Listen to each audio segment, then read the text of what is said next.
Just like the last episode, we are doing again just a bunch of different movies. Well, four movies. Three of them blockbusters. Three of them my bread and butter that I grew up on. Got and The Godfather. I didn't say it in the episode in any of the episodes, really, in any of the commentaries. Um, you know, like okay, so someone like okay, what are blockbusters? Why are they there? Why do they exist? And I guess we'll simply talk about them more. And I don't, maybe I'll talk about this in future episodes.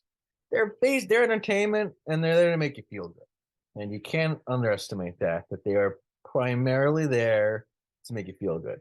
Why is the Force theme make you feel good? Because it does. Why is seeing Luke Skywalker use a fucking lightsaber? Why is that cool? Because it is. Like, there's almost, I know I'm going right in, but I did just record some of these episodes. So there's no very bizarre, just go right into it. But it's just something I forgot to say in them. Like, okay, what's the point of these? And it's like, well, again, it's just they're there to make you feel good. There's just something about crafting something for someone else to make them feel good. And it's like it's its biggest strength. Like, oh, that's so cool, you can do that. But it is also in a way its biggest weakness.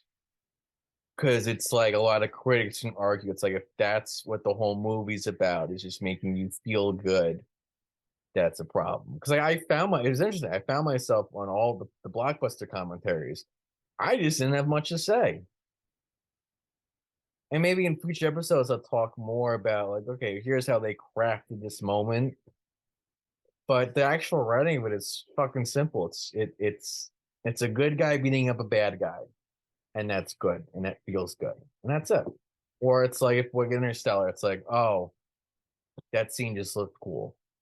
What's the intellectual ramifications of it looking cool? I mean, with Interstellar, I mean, it's adventure. I mean, that it is a sensual pleasure adventure. Again, that's why critics distrust it because it's like, oh, it's just an emotional primal thing. You know, uh, that's not something a lot of critics are interested in it because not. It's either that I mean, a lot of them aren't interested in analyzing that. I'm kind of am, and I still am at a loss of how to word it. It's like I don't know, it's just so it's sensual. It's like it's like to explain it defeats the purpose. I mean, I've heard music refer to that like that, where it's like Zappa. He said to talk, talking about music is like dancing with architecture, and with entertainment, it's kind of true. It feels a little true. So you'll hear that. But other than that, again, poor segue. I'm sorry. There was just some I was bothering me. Like I wish I fucking talked about that. I didn't.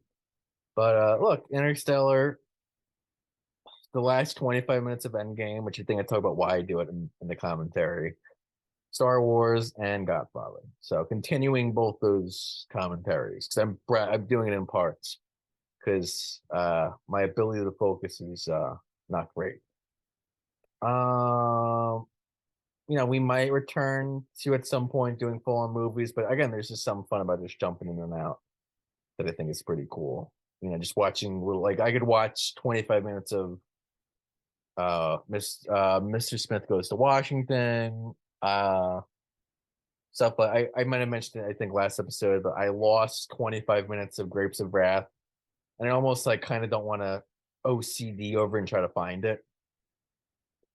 I wonder what the fuck happened to it, but I don't know. I have no idea. And I'd almost just rather just and it wasn't even that good, funnily enough. Because I hadn't watched the movie before, so I don't even know. I don't even remember from recapping it from last week, but maybe if I don't know. Like even saying it, it's like shit, I kinda want to find it. But I don't know. I already tried before and I couldn't, so it might be on my hard drive or computer. I might have accidentally deleted it or whatever. But because I cleaned out a lot of my Zoom files in like November, so it might be gone. But that's it. I think the order I just put him in on iMovie, it's Endgame, Interstellar, Godfather, and Star Wars is the order. So yeah, enjoy the episode and that's it. Enjoy.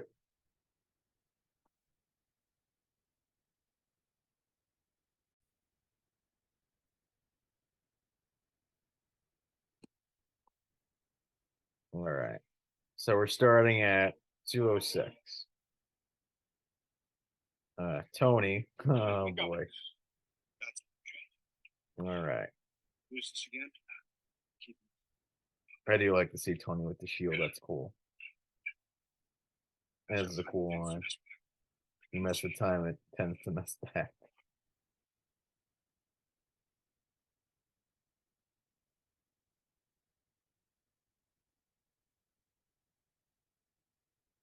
Yeah, so this is it. The final confrontation of 19 movies. I think 22 actually.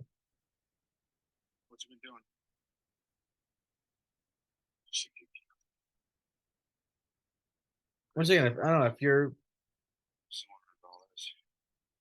the fun of this movie is it does feel like a conclusion to not just 22 movies, but a whole, for a whole generation to grow up on this stuff. It's like it's just I don't know. It's like again, it's I've spoken about it before with the Star Wars podcast. There's a religious significance to it in a way. It's it's it's Ragnarok. I mean, it's the book of Revelations. Uh, yeah, it's good and evil. You know, one last time basically, which has, as I'm sure I said in the intro, has been dulled by pumping out these things. You know, and I've said that before. I mean, I've told friends that it's like this. It's not even a Marvel problem. It's not an issue with superhero shit, as I'm sure Scorsese would say. Anything would have this problem, just over serialization. Lord of the Rings would not be interesting if it had, you know, if it had the Gimli spinoff coming. So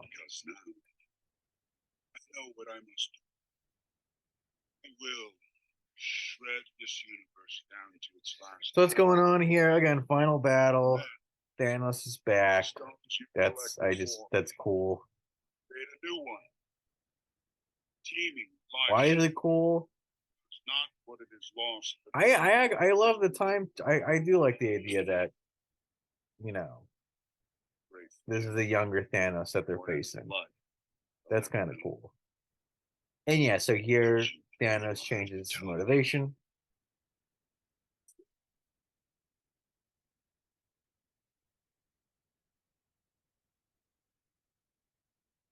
Okay.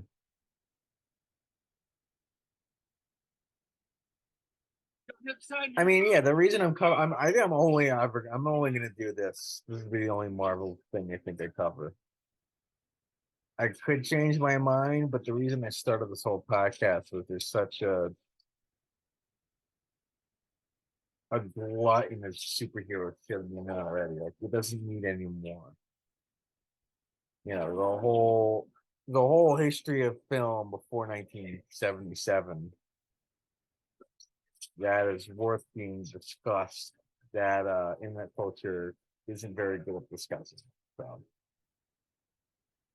but look at the same time. Look, this is the biggest movie in 20 years. You know, I mean, I guess you could say Avatars, but I don't know. These movies dominated the box office for 10 years.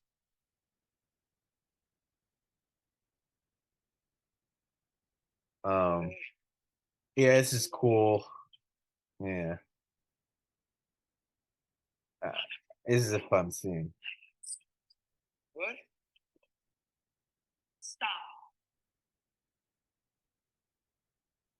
I really think Nebula and Gamora, these are all great characters. They're written incredibly well.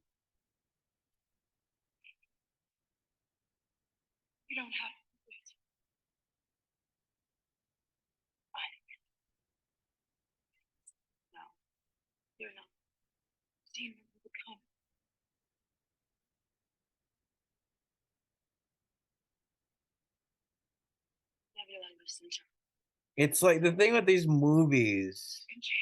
on a pure writing standpoint, again, not talking content, just the form, what it's trying to do, it's trying to be. It's just great. And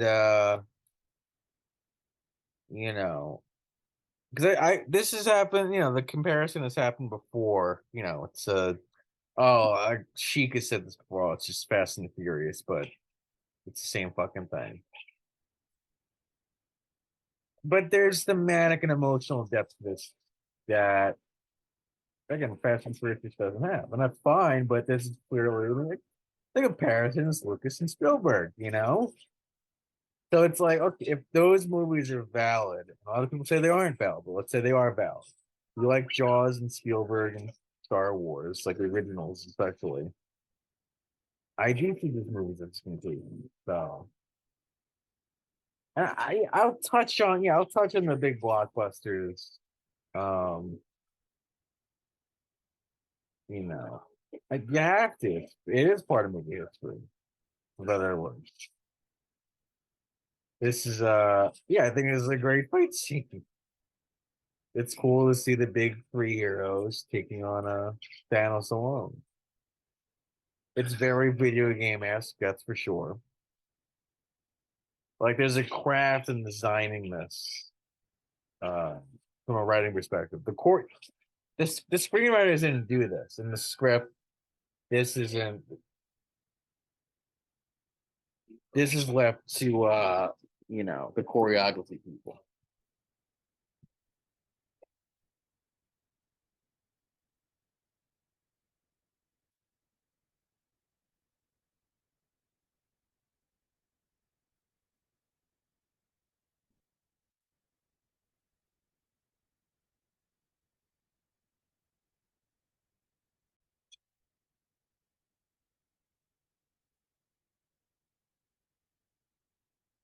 So yeah, there's the big.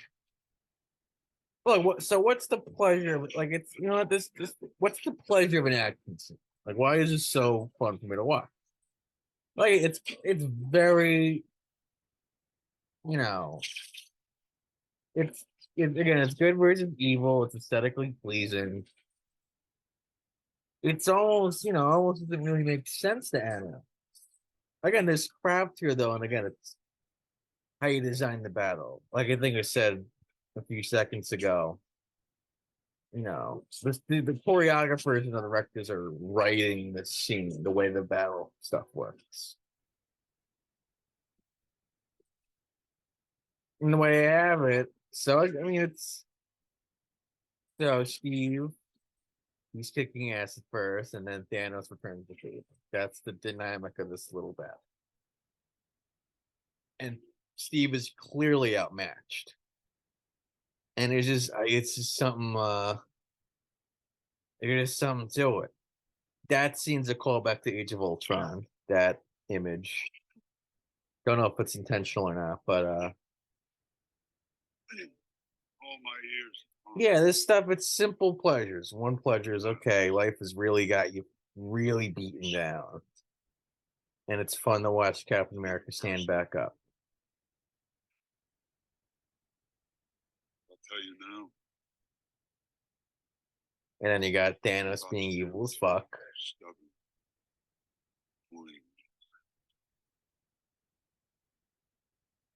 Enjoy.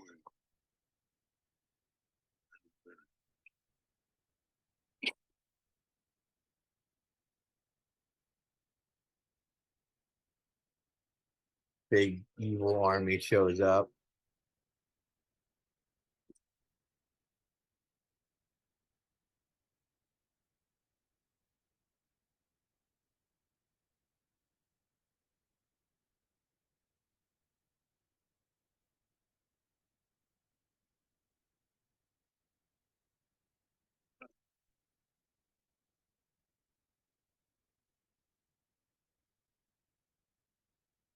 The Russo said this influenced. There is a Sergio Leone influence here.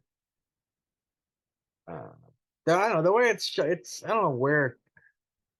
I don't know. It's very fantasy. It's just like it's Captain America's knight going up against a big army with swords and shit.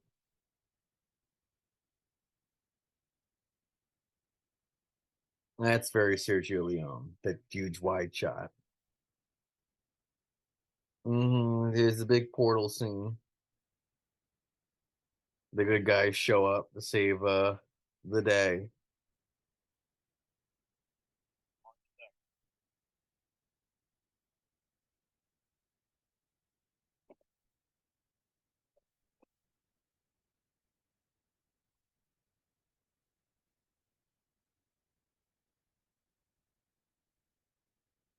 Again, it's this whole scene. It's good and evil. Everything that's good, everything that's bad, and they have a face off. It's a western in a way.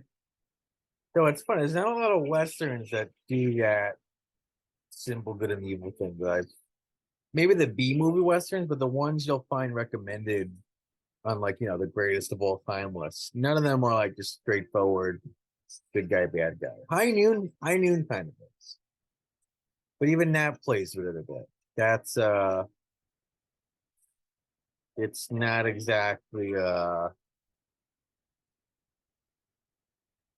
it has a straight it's played in real time now. So it's a little and it's a lot of it's almost like a conversation piece. So that's interesting. But yeah, here's the big solo music.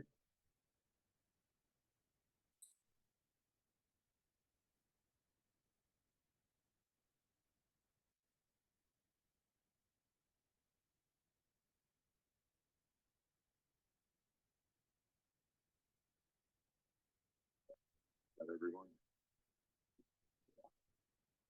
I guess a big question when watching this shit over is does it hold up? I don't know. It's interesting to compare it to Return of the King, which is I think much more I'm sure people would say that holds up more, quote unquote. So like what's the difference between this scene and the Aragorn, like the Blackgate stuff? What's the difference? Is it because there's a gravity to Tolkien's world that Marvel just doesn't have? I don't know.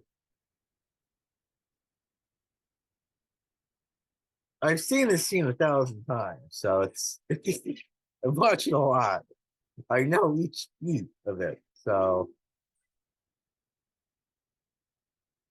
and I guess you know what, when you're writing this kind of thing, at this point of the story, everything's already set up, so there might not even be much to say about it. It's like at this stage in the story, the spectacle kind of it just does its thing. The stakes have been established, and now it's fireworks show. Which I guess gets in okay, well, what's the pleasure of fireworks show? Is it stupid to enjoy a fireworks show? I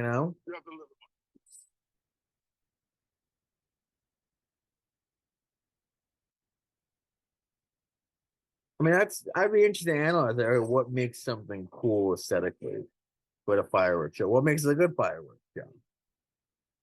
So I know it's been said like, oh well, you could have a fireworks show, but you got to ground it in the characters, and I think this is well, like this stuff, like this Tony Peter Parker stuff. It's it's terrific.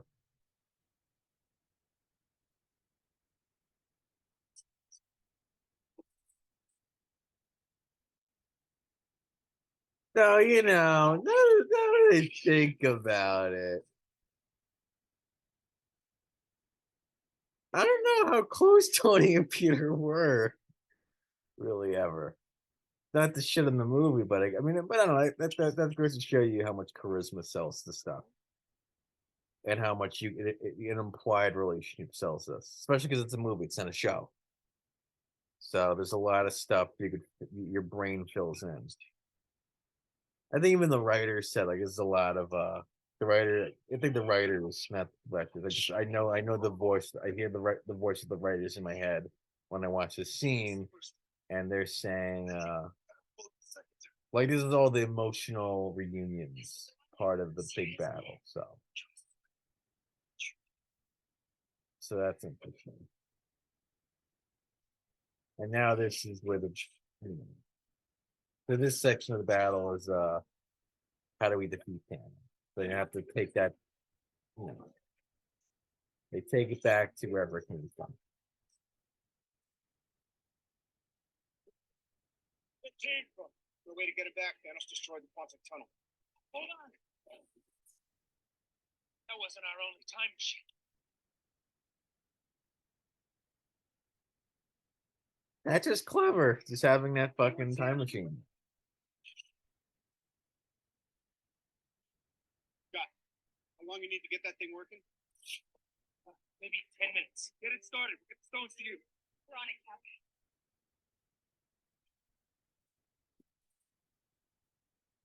That's just a funny beat from Ant-Man too. That's funny.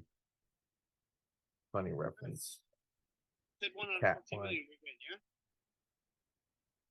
I mean, this is it. If I tell you what happens, it won't happen. Cool little exchange. What are we writing?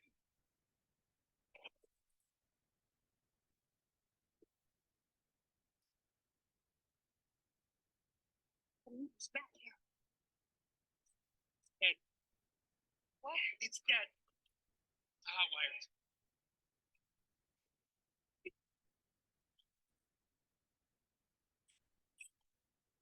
So I had.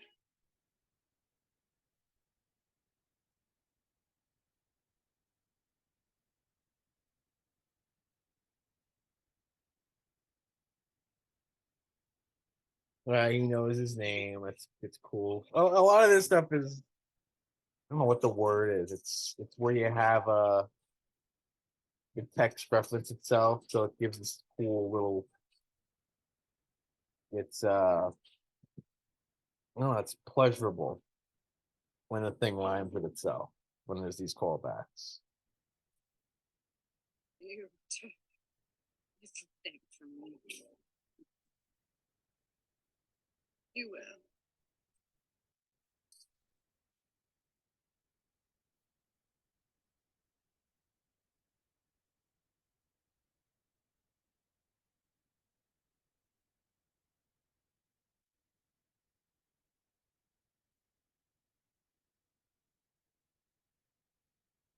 Yeah, they called the writers call this it's the football term they use. I forget which one, but they keep away. Hot potato or hot potato with the gauntlet, what they call it. So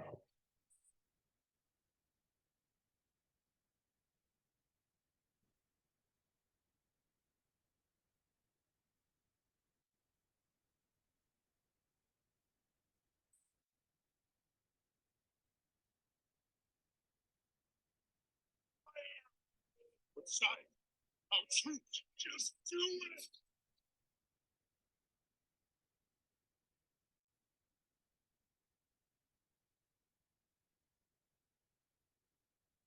so now the big Captain Marvel show is up to save the day.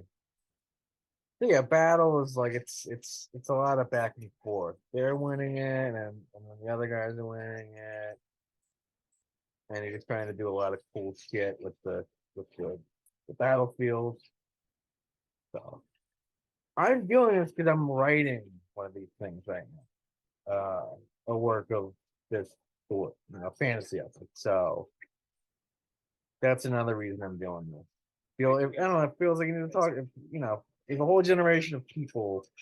Well, I imagine this is a very significant movie. So this commentary, 25 minutes of it is for them to get it. I think the word is posterity. That's why.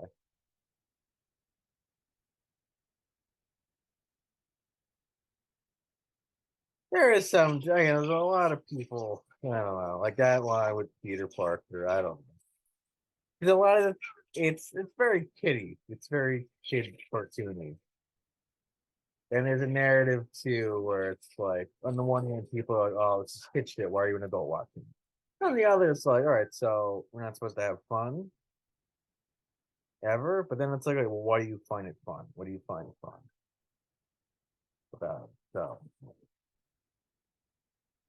What the hell is this? Buddy, what are they firing at? Something just entered the upper atmosphere.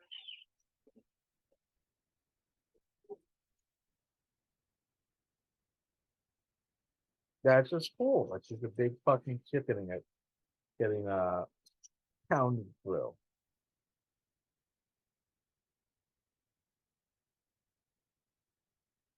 That's just a cool shot with Captain America and the hammer watching this giant spaceship get blown up.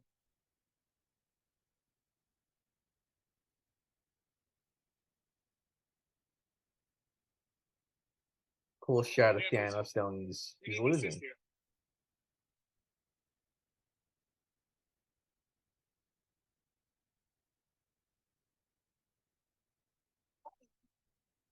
Peter Parker. Hey, Peter Parker. Got something for me?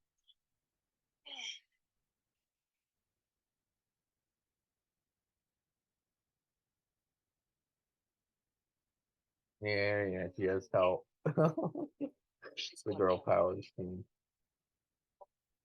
Which on the one hand got roasted as patronizing uh by I think both people who are a little misogynistic and people who are just women.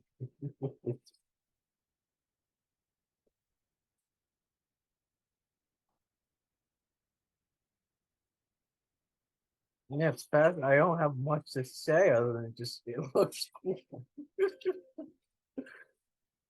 Oh man, there's not much, it's I guess it's like how do you intellectualize a for fireworks show? That feels like a good way to talk, feels like a good line. How do you intellectualize this stuff? Then it's like, okay, well, how do you intellectualize again Raiders of the Lost Ark and Star Wars? Like the mechanics, not the story, but just the actual shit um happening on screen. So but yeah, here's the big moment. Tony is gonna save the world. Everything's leading towards him having to make a choice to sacrifice himself. It's very Christian. Uh especially it's last temptation of Christ gets him out of it. Where it's like Jesus sacrifices normal life for everyone else. That's what he can't have a normal life. He's gotta face his destiny. That's it.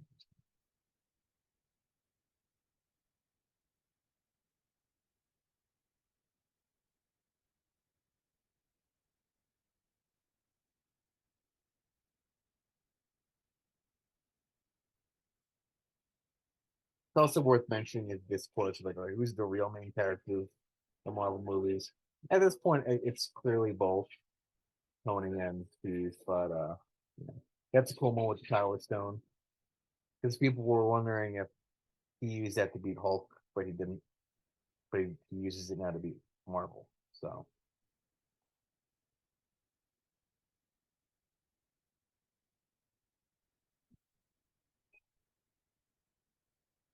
Brain Sean Tony, this is it.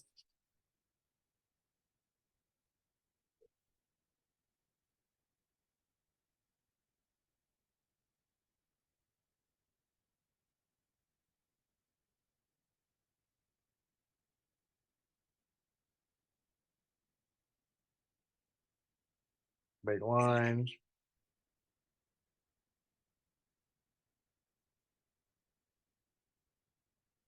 And then the big moment where, again, the climax of 22 movies.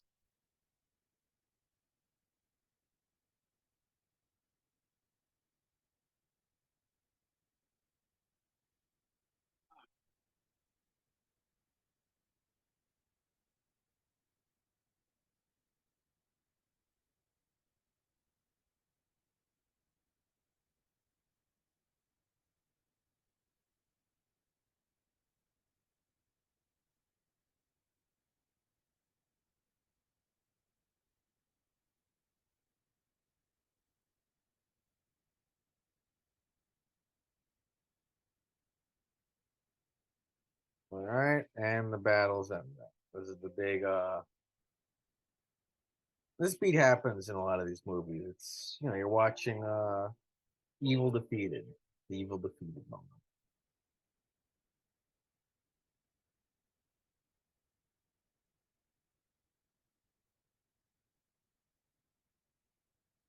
It's also funny. I got a lot of people love these fucking movies.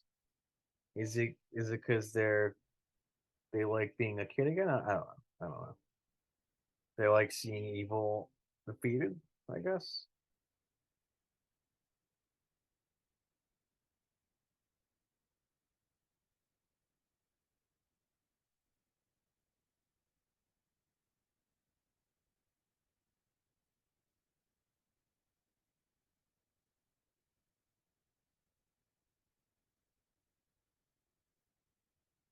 I mean, I think I've said this before on the podcast, but it's the William Goldman thing. It's fun to watch your values confirmed. It's like, oh wow, it's being evil doesn't pay, and good will save the day always.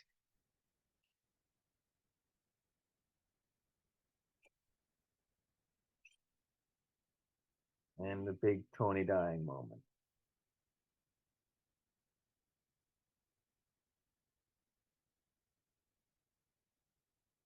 I never noticed Tony said that Tony does give Don Cheadle a little smile. That's interesting.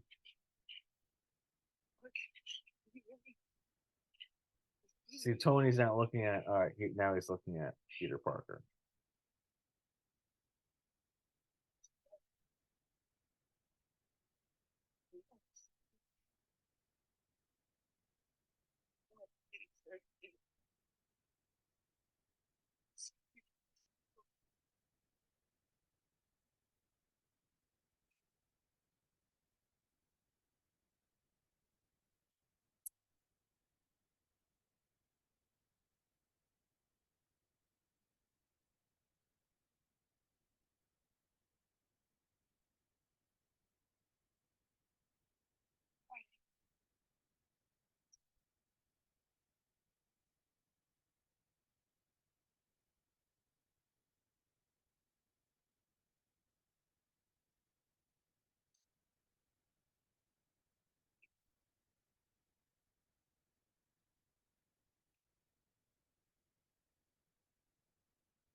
Well, all right, I think we're done. So that flew by.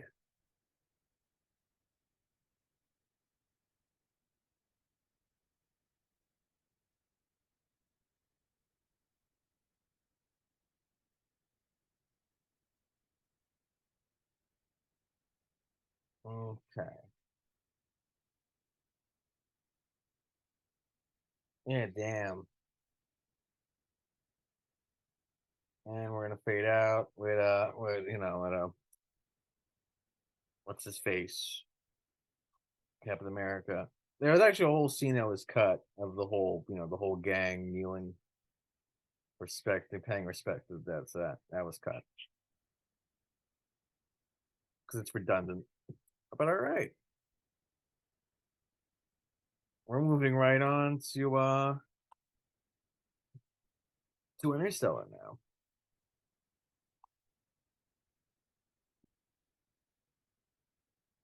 Interstellar.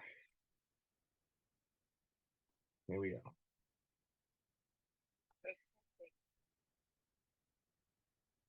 All right, and we're just starting at the middle, like an hour into the movie when they arrive at the new galaxy. So,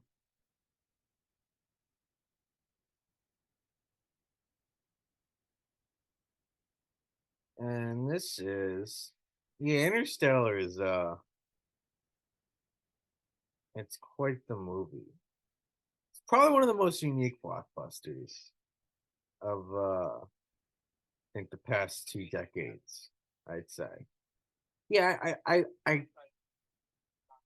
I think you could make a good. I would love to put a list together of the 200 top grossing, each year the top 10 grossing movies of the past 2 decades. Get them in a little list. Well, it'll be a big list. It's 200 movies. But of those 200 movies, and I think this is on like number 10, so it barely made the cut, but it did make it. Uh, let's see. I think it was number 10. Uh,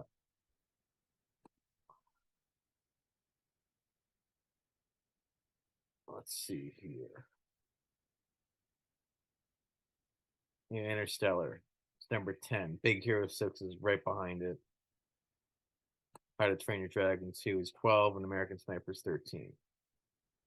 Yeah, in this scene, they're just talking to, I skipped over because I want the spectacle of the space travel stuff. The movie is a structured in three. It's Earth, space, and then and beyond, which is, well, it's a similar structure to 2001, but this movie is way more of an adventure. 2001 is, I do think I put that at, it's one of the greatest movies ever made. It is. I did not like it on first watch when I was 18. But yeah, it's a mountain of a movie.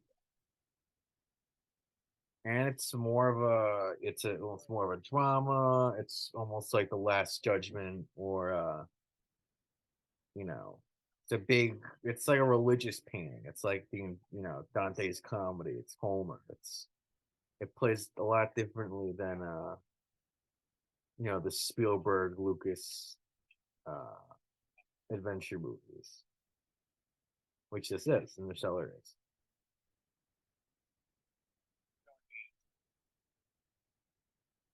I mean, it's funny, as I've said this comment before about Nolan. It's very telling.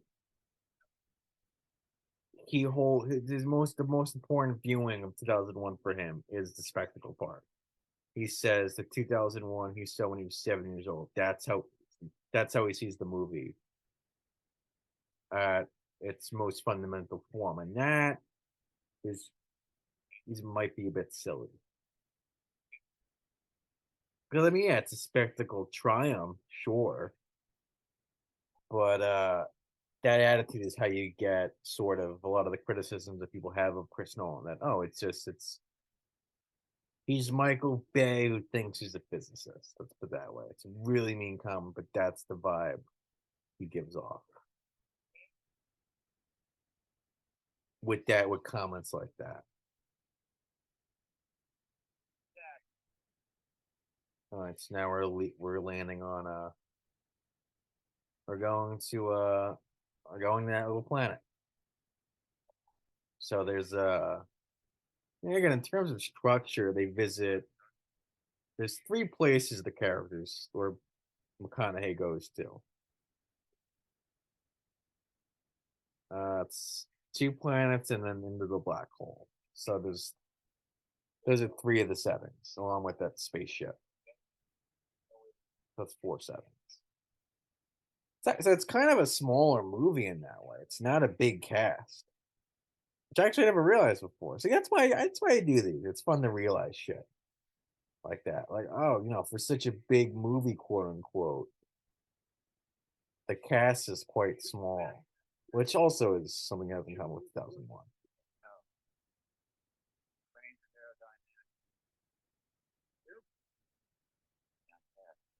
Actually, want to get there with peace.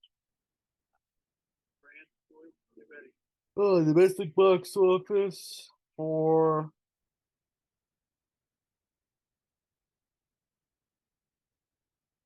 2014.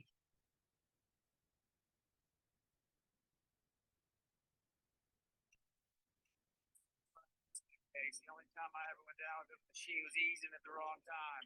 A little caution would go. It gets you killed, just like reckless driving. We're too damn fast. I got this. So Miss Back out. I need to feel the air.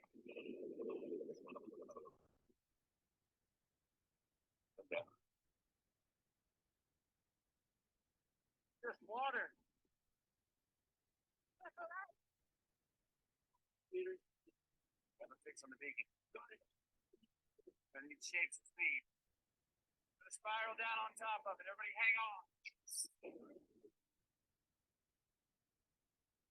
Yeah, so Interstellar. It's funny too to see the difference between how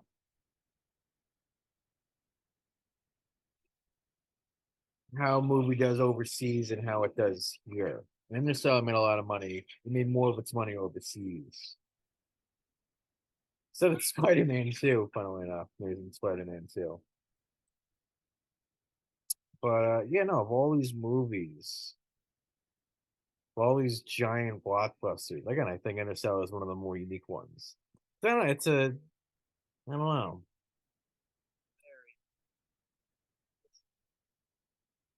I guess, I wish there was more. It's a sci-fi adventure story. I can't, no superheroes, no anything like that. I mean, it's a spectacle movie. Don't get, it is. It's not Kubrick, but I don't know. It is still unique. So I think that's why it's staying. Like, if there was more of these movies, because this is beloved on the internet, and I think it's because it's such a unique movie. There's just not many like it. And there's an ambition to it, and there's a heart to it that's pretty cool. There's also weird melancholy that's interesting. It's not like it's been compared to Close Encounters and Spielberg, but even those movies, like they're not as sad as this one. So that's interesting.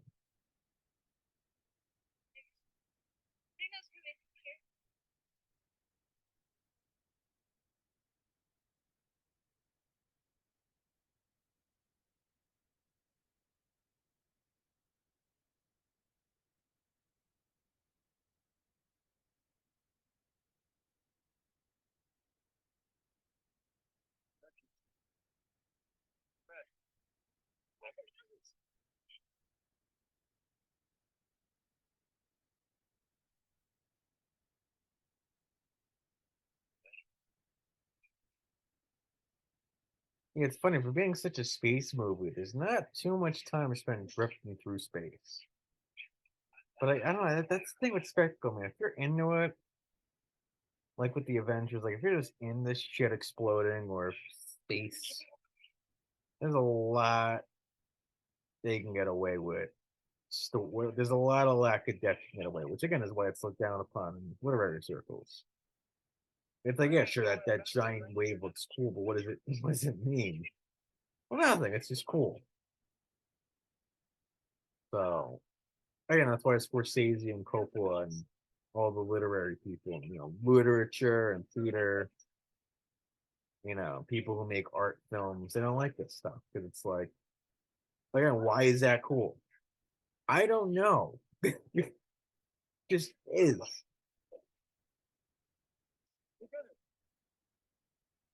I mean, like there's a few. I've been trying to cobble together a space thing for a while. There's a lot of contenders, and I do the copy Interstellar would be pretty cool. Because again, it's like it's not. I'm trying to think. I can't even think of another example. Because again, there's not that many of these movies. Like the melancholy, I'd love to replicate that. The apocalyptic feeling of it. I really like that. Really resonates with me. Why? I don't know. I would. Well, it's just cool in a way. It's so cool because I would say, oh, connection to the time period we're in, but I felt it was cool even when I was younger when things were less apocalyptic.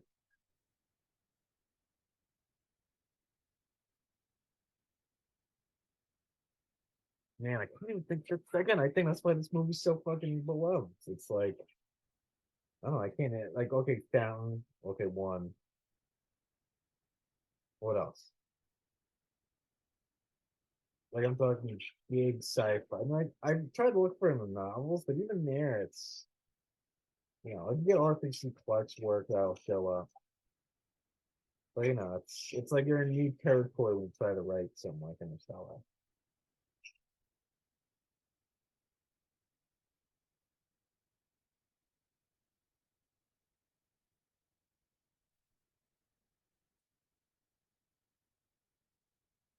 That's really fucking silly. That's really silly. That Matthew McConaughey. Oh, how is that not a meme?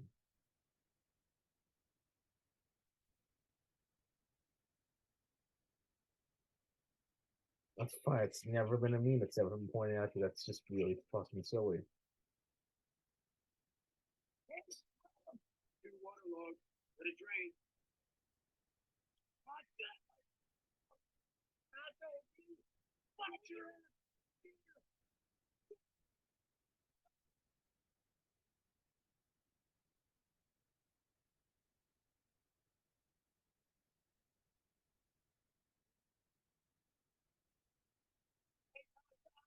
We marked 2 hours. Oh, stuff tonight, huh? What's this gonna cost?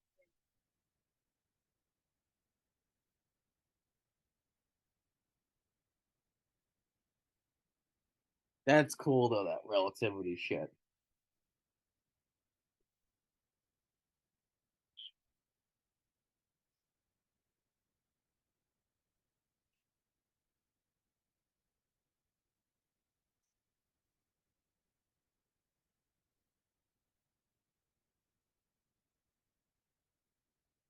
That's also cool.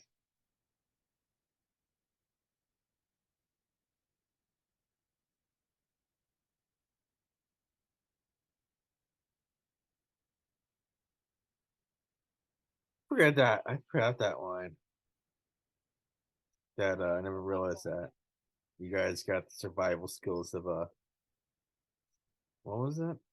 I want to go back. Survival skills of a Boy Scout.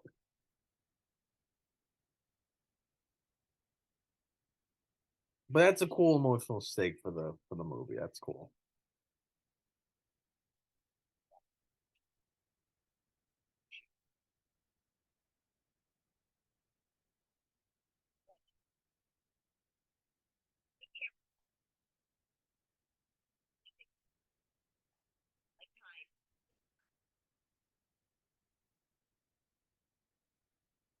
He's trying to think, okay,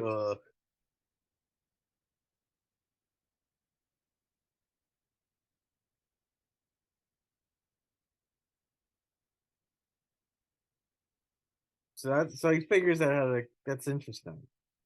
He figures it out, the time travel shit.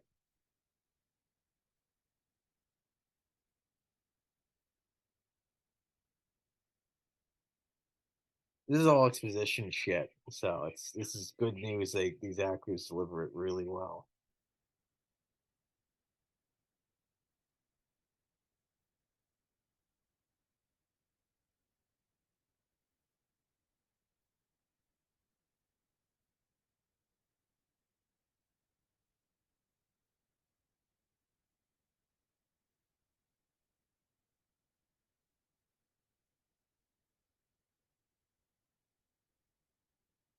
This is a cool change though. Why he didn't tell his daughter why he has to leave.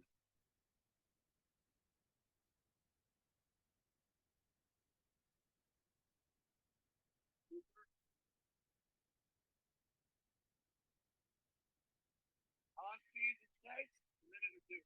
We don't have it. Helmet on. Range. Co-pilot, you're up. Pace. Brother cabin occupancy the main thrusters. I don't know how many waves are on that planet. Depressurizing. Like there was one story I'm debating pitching it right now. I'm pretty lazy. I'm actually supposed to be doing my college work right now. But I was adapting an episode of Greek history and trying to get it to fit this interstellar construct that I came up with. It was Alexander. Oh, there's a dead astronaut. It's set in space in a civilization based in the Greeks. At the end of their civilization, as Alexander is taking over everything, and they have to find a way to bring the Greek knowledge to the pass it on. So I've been trying to think of more scenarios to play with to get that interstellar buzz, but I don't know. It's been quite hard. So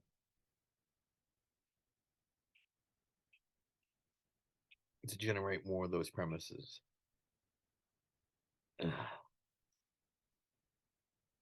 Which again, I think is about just,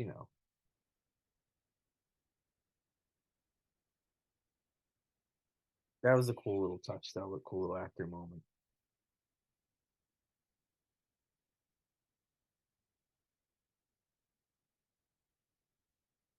This is probably the big highlights in the movie, the whole time relativity thing.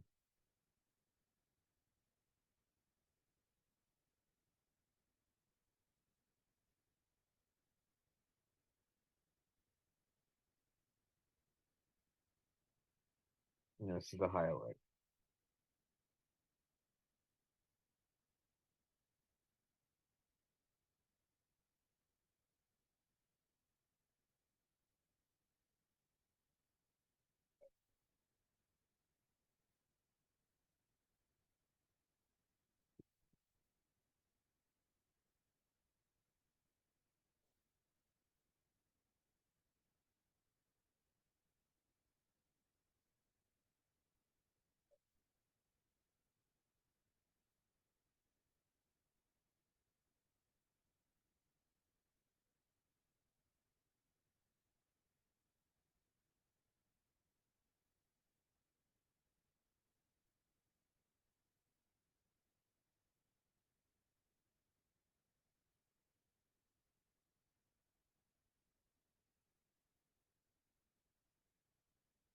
Yeah, this is they have to bury both. They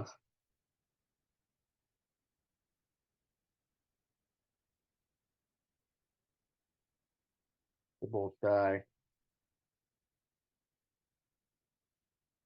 Which is that's good to show the stakes of the mission. That's cool.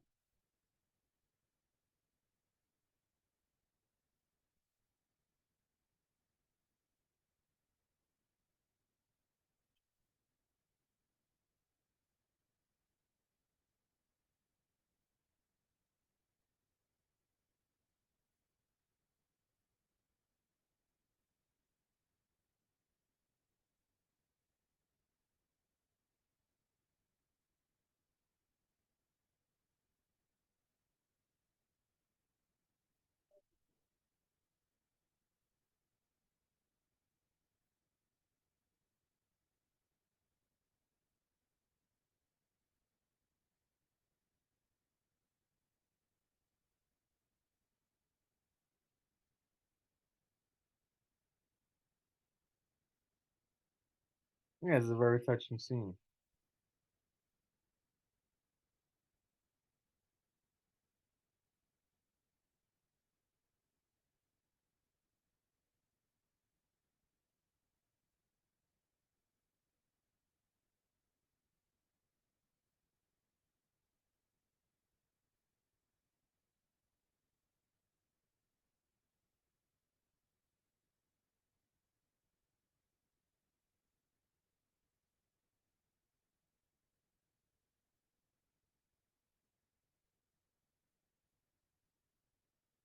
This is a cool little reveal with Jessica Chastain.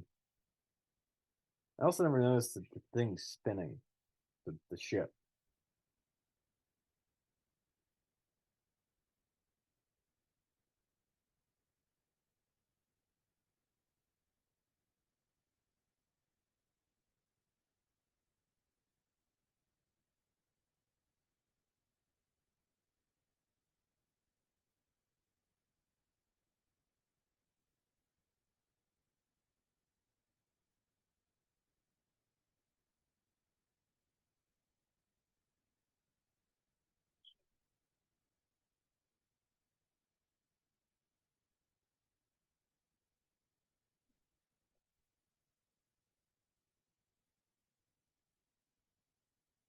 Yeah, it's heartbroken. This is really good acting. Nice, fucking damn.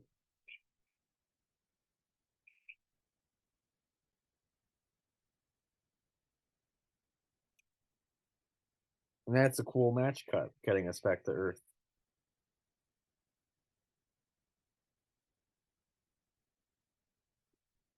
And Michael King's still alive. I guess in the future they have technology that gets them to stay alive. I guess longer than they would in our time.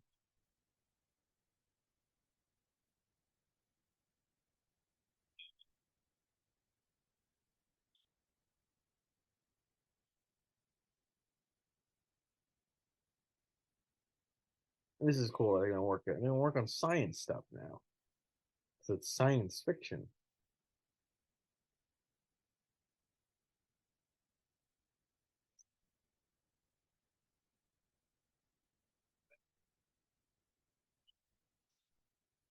It's one of the more sci-fi parts of the movie because it's actual equations and technology and science stuff. So it's not fantasy.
Oh, because it's not solvable.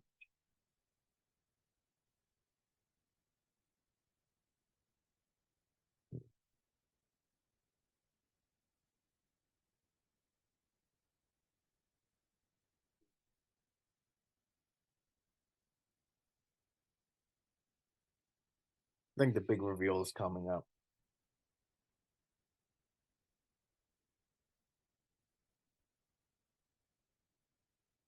in the poem that he repeats over and over.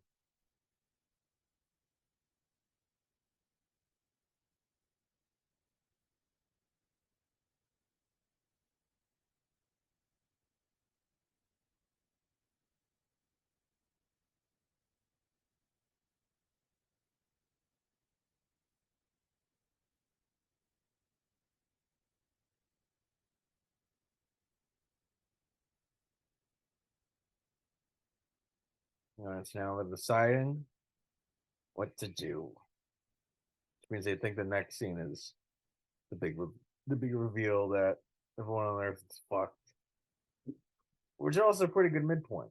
Oh no, that was the mid. No, never mind.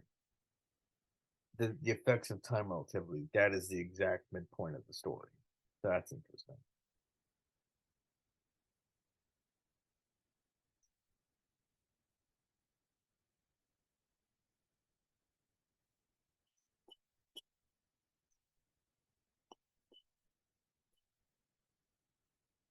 Like the structure of the story. Okay, so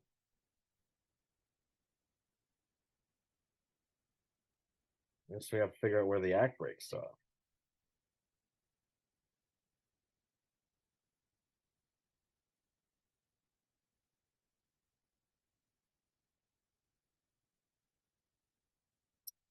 I guess every 35 minutes.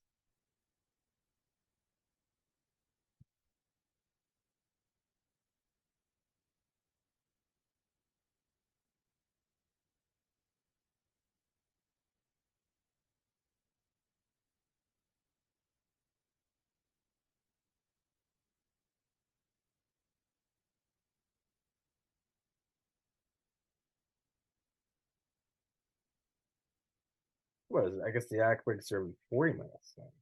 Okay, yeah, that's every 40 minutes. Yeah, so he leaves Earth at minute 40. Then it's a lot of space stuff.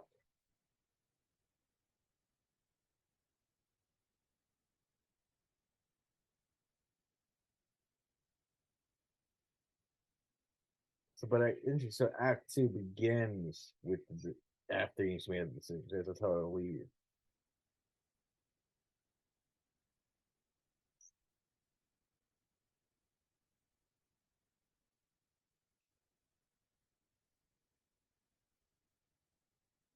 It's a lot of spectacle, this movie.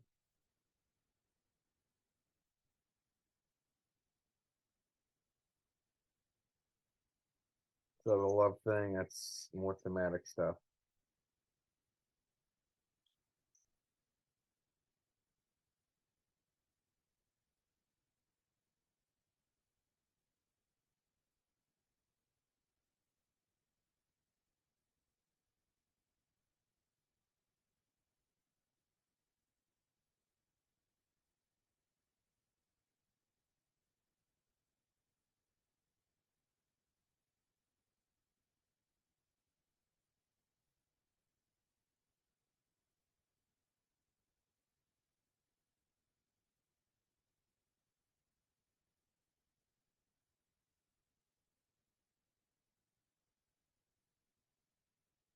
Cool spectacle stuff. All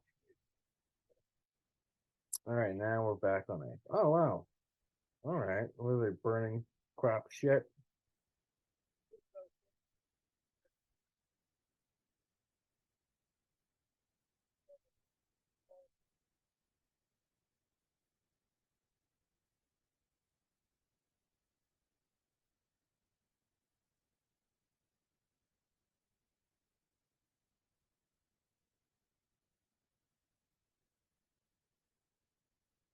I forgot the kids are alive. I thought they was all dead. That's good news. All right.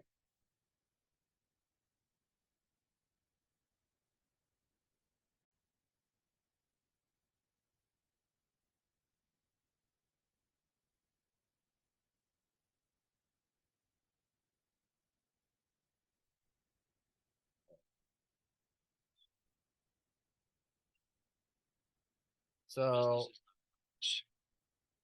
Bragg's last they stopped at Sicily is the plant's process. I stopped at Cash. the Salato scene. So this is after this is kind of the beginning of the conflict of the story. So that's where I'm starting. They have to be in it for something. How about this prison man? Two time when they didn't leave one here. He's known as When I top last narcotic. watched this, started this commentary thinking September. So many months later, we're back. Well, I say yes. There's more money potential in narcotics than anything else we're looking. So I'll probably return to this, but some interesting with this movie, with the Godfather series in general, is if it's more of a crime drama or a regular drama. Now we have the unions, we have That's an interesting question with the best movie. things to happen. Narcotics is a thing of the future. We don't get Like, is it more of an historical chronicle, or is it more of like a 10 years from pulpy crime, exciting drama? And scenes like this kind of lean towards, I don't know. I don't know. Like it leans a little, I don't know. Kind of leans a little more towards pulp, but like the thing is, and I think I said this in the last commentary, but the mob is a real thing. That matters. So I need $1 million in cash. I need them for beyond those politicians. because it matters if you're trying to like if you're trying to I guess the word is recreate the movie or recreate the magic of The Godfather. It's like, okay, well, what made it magical? $3-4 million. Was it the historic specificness of, oh, it's about Italian culture, or was it the? I mean, I'm sure someone would go, "Ooh, it's bold," and it's like, yeah, but if it's, but that's not a that ends the conversation. If you say it's bold, that ends it. I don't think it's useful. So it's like, okay, well, what is it more? Why? What's the magic of The Godfather? What is it more grounded in? That magic? Is it, you know, is it, you know, I kind of almost, I'll return to that in a second, but it's like, that's a big question I have. But yeah, is it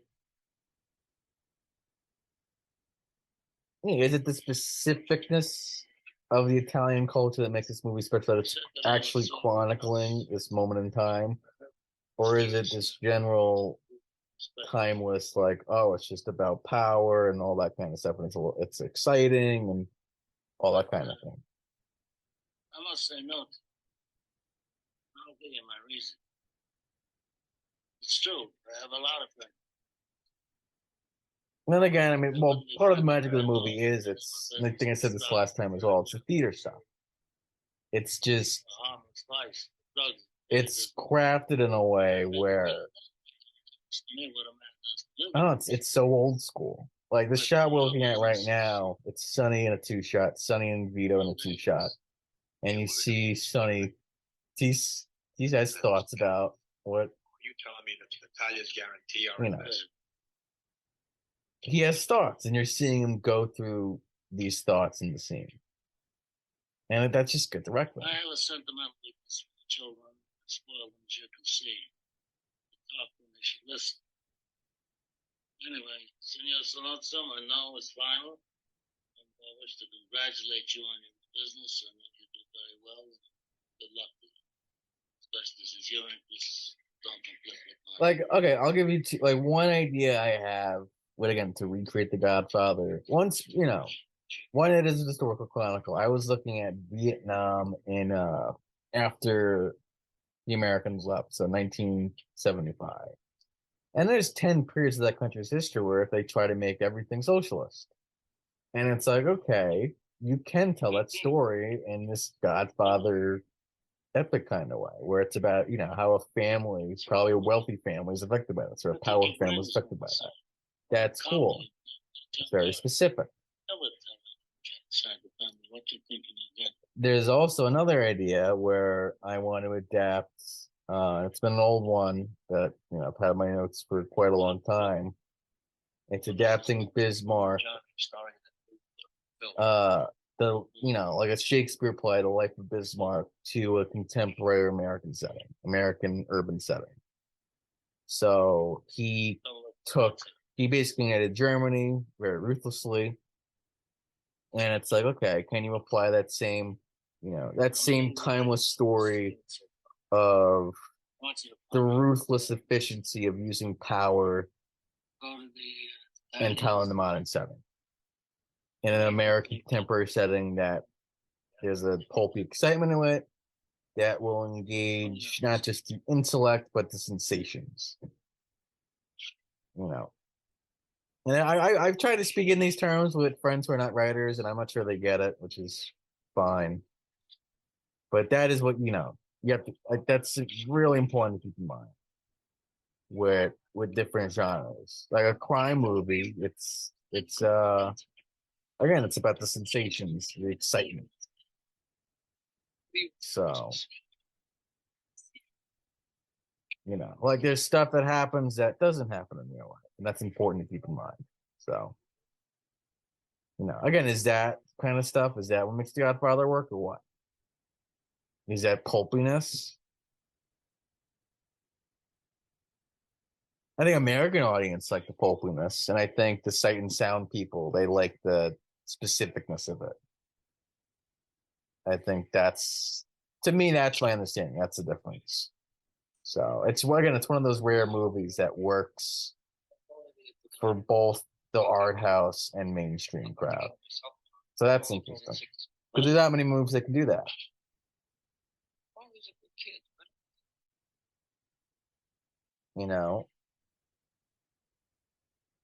Like I'm not sure what the mainstream I'm not sure how mainstream Citizen Kane is right now. It's like, I mean, it's, if you look at the IMDb list or the Empire magazine list, like the more populous lists, you can't find. I don't think Citizen Kane is in the top 10. So Godfather is though. So that's just something interesting about this movie. So here we go. We see Luca Brasi. This is well, here we go. The pulpy excitement stuff. Murders and that kind of thing. This the Shakespearean. I mean, the term is intrigue. That's the official term.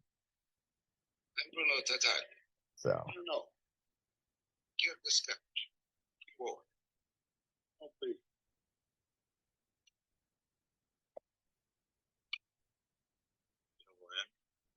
Io ti conosci. Ha parlato con la famiglia italiana. Io ho pensato, per l'anno io e te, business. A me mi bisogna come te, forte. Io ho capito che Speaking non sei Italian. contento più. I don't speak Italian. Yeah, it is. Bruno's like, uh-oh. Questi soldi sono buoni. $50.000 da principio.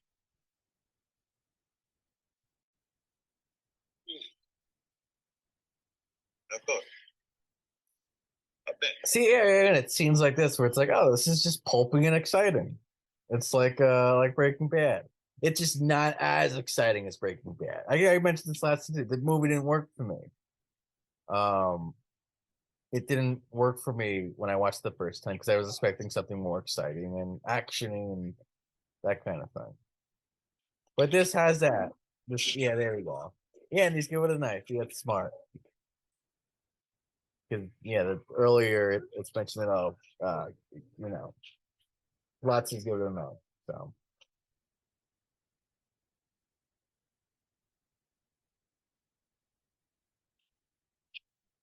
yeah, very good.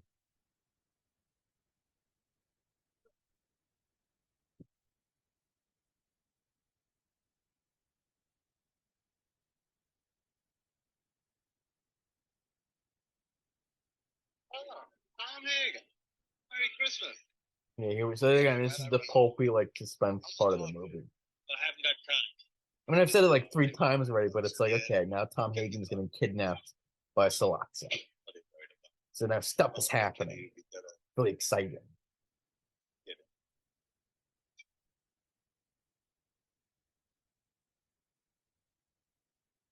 Like this is the part of the movie that isn't like some sort of philosophical dialogue, if you will, or some historical just document. So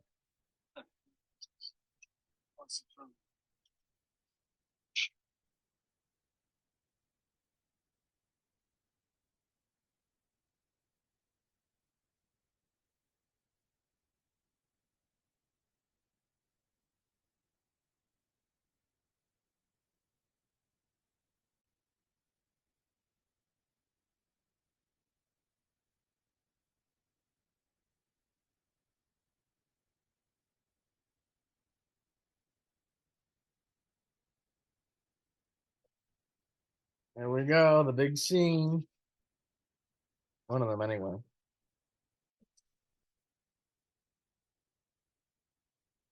I don't even know if that was Marlon Brando. Fredo drops the gun. He sucks.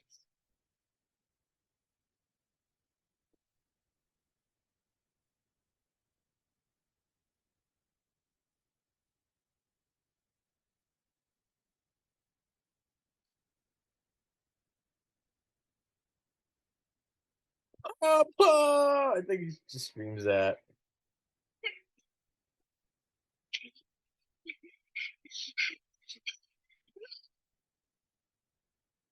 It's funny too. They're coming over. I think they know who he is.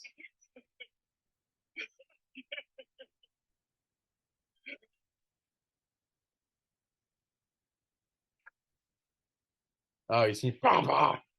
He screams and like, wake up! Funny too.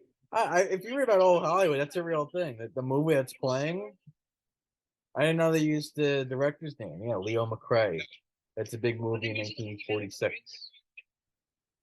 See again, it's it's little details. It's not even a particularly impressive one, but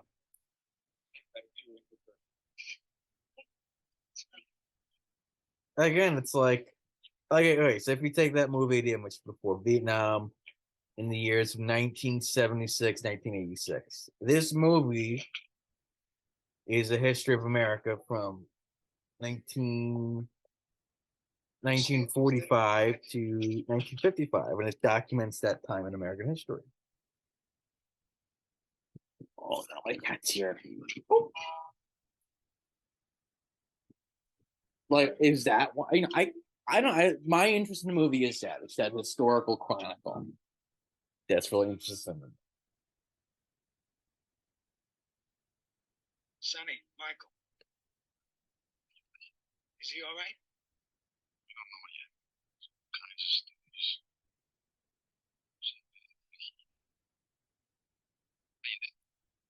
And there's also the element in this.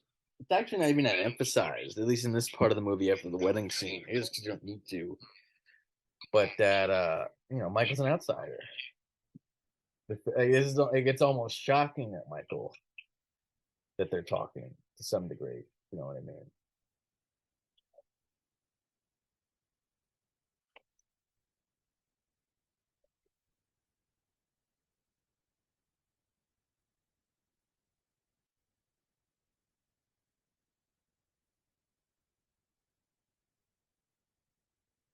Where is he? What? More news about your old man. Word is out on the street, he's already dead. Oh, what's the matter? Take it easy. Take it easy. Willie was out sick. He's been holding sick all winter. How's he been sick? Only maybe 3-4 times. I mean, I asked Freddie once me to get a different bodyguard. He said no. Oh, but I don't care how sick he is. What do you think? I want you to my father's house and I'll understand. Yeah, you want me sending people over here? No, just doing it. But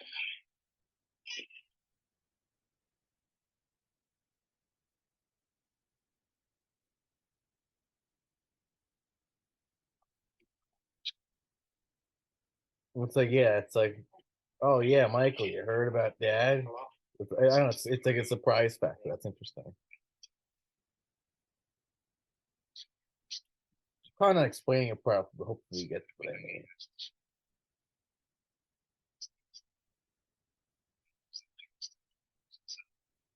I'll wait. Yeah, now he's Godfather.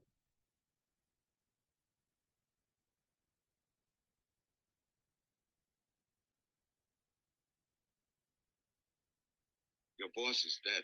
It's funny. There's some mention if you look at the history of modern Hollywood. This stuff is on TV now. It's not. It really isn't on the movies. And the movies that are there, like there was a And I want you to help. what Johnny Depp was in one. There was another one, two Tom Hardys. So those are crime dramas, but they weren't that acclaimed. Drink it. I forget what they're called. So now it's up to you to make the peace between us.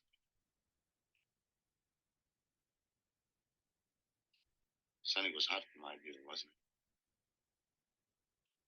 And you knew it was the right thing to do. Sonny will come after you with everything he's got. That'll be his first reaction, sure. That's why you gotta talk some sense. But to tell your family is behind me with all that people. The other New York families will go along with anything that will prevent a full-scale war. Let's face it, Tom, on all due respect, the Don, rest in peace, was slipping. 10 years ago, could I have gotten to him?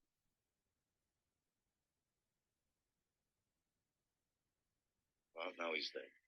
He's dead, Tom, and nothing can bring him back. So you gotta talk to Sonny. Same sound for the last time the poll came out for 2022, for the Sight and Sound poll, and directors put this at number 3. And that movie usually does better in those polls on the directors list than even Sonny won't be able the to call critics up one. the And I don't know why. I do take the director list more Yeah. seriously. Well, I guess because it's like you guys actually do movies. let me worry about Luca. But I don't know. I have a weird relationship with critics and directors. It's like You just talk. I think it's easy to be a critic, And the other 2 kids. and it's harder to be a director. And it's like I don't know. Do my best. I mean, right now this is what I'm doing is film criticism in a way. So it's like You can go. I know Tarantino has been doing he's been doing both lately. Godard started as the critic, so Business. but yeah, Tarantino doesn't move that. He's been doing a lot of well, he's always been a critic as well as a director, so that's interesting. You know, like you're not. I mean, Scorsese too a little bit, but like Coppola isn't. You know, he doesn't have a blog or whatever. He's not on a podcast talking about movies. Which is a shame because I'd love to hear his thoughts on this stuff. He's still alive. They hit him with 5 shots and he's still alive. That's bad luck for me. And bad luck for you if you don't make that deal.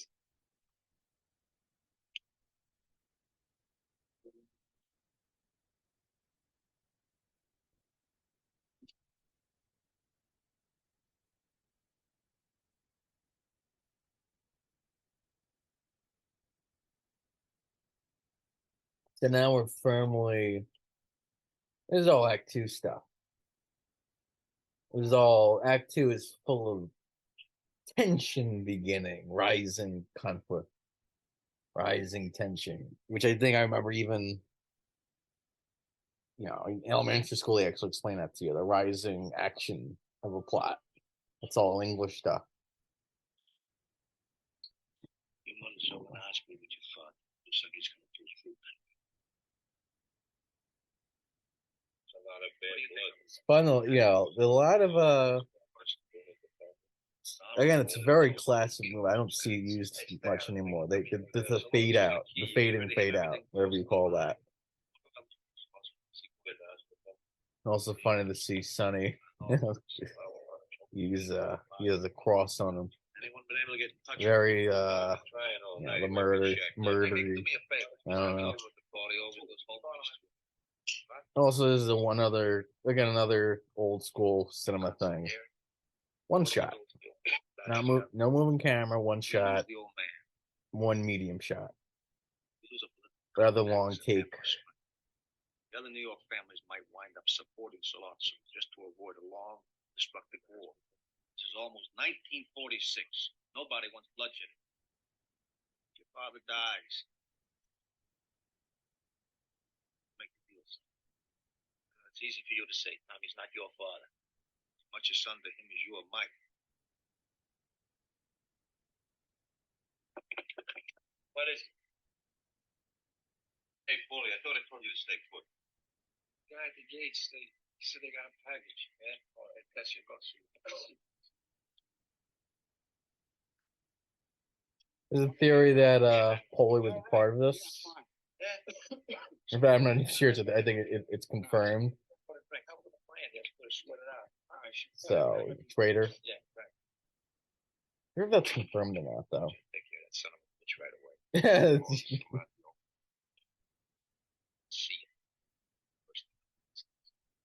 Understood. Make tomorrow. Get a couple of guys. You go to Luke's apartment. Show up. Maybe we shouldn't get Mike stuff in this direction. Listen, hang on the house. Try to.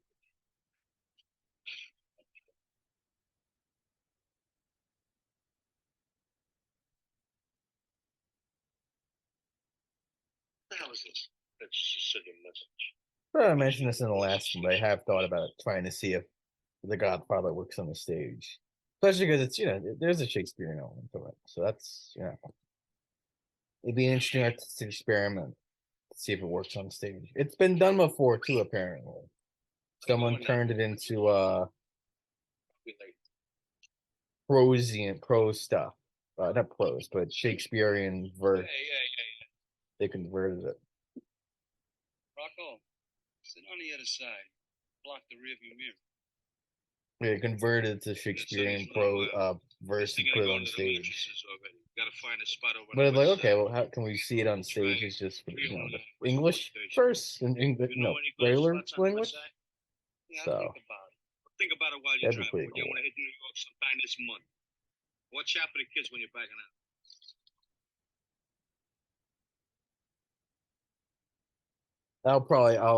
I'm gonna switch to a different movie after there's another big scene. Hey, Paulie, I want to go down 39th Street, Palo Santo. You pick up 18 mattresses for the guys to sleep and bring me the bed. Yeah, all right. That must be a little bit to go. No, make sure sleeping on the mattresses. Those guys are going to be stuck up in there. In the mattresses or whatever. It's an interesting term too, because they really they live in like a warehouse far away from their homes, and to avoid getting killed.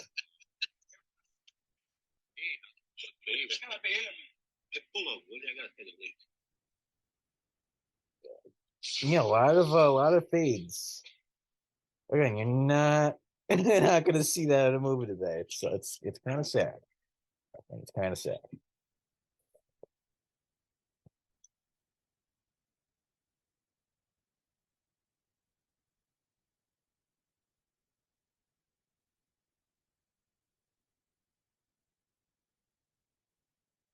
There we go. Bang bang.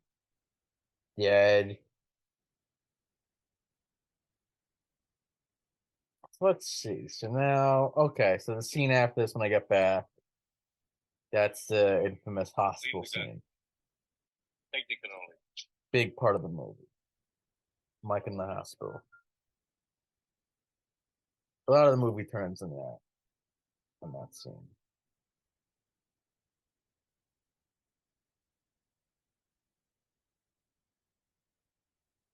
I should probably look it up. Why the fade went away? Hey, Mikey! You wasn't on the telephone. Again, another cool little moment. Mikey on the outside. Some girl. Just little moments like that, man. Hello, okay? Pacing's also been coming before, just how slow it is. Again, when you're younger, boring. When you're older, it just Yeah, I know. it's just works. It makes you feel human. Apparently, there's a post recently on Reddit that and it's true. It's like there's a relaxing feel to these movies. Now, that's the family, which I didn't even mention yet. I guess I'll talk about next time. The family saga part of it. Yeah, it's a big family chronicle. So there's a certain warmth to that kind of story. You might have to cook for 20 guys someday. That you don't find in either a Shakespeare thing or a crime thing or a chronicle of sorts. That's interesting. Fried to make sure it doesn't stick. Gotta do a boil. You shove in all your sausage and your meatballs. A little bit of wine. And a little bit of sugar. And that's my trick. She cut the crap. I got more important things to do. How's Paulie? Oh, Paulie won't see him no more. Where you going? You don't see him. Send some bodyguards with him, right? Oh, I'm just going to never mind. Send somebody with him. Oh, he'll be all right. Saludos and noses. Be careful, huh? Yes, Civilian. That's interesting. Yeah. Yeah. So I guess then after that, that's the next part of the commentary. We're gonna be getting. I'm gonna pause it here. We're gonna be getting. I'm actually. You know what? Fuck it. I'm gonna go right to Star Wars. Fuck it. But yeah, the next part of the commentary, we're going right to basically the part of the film where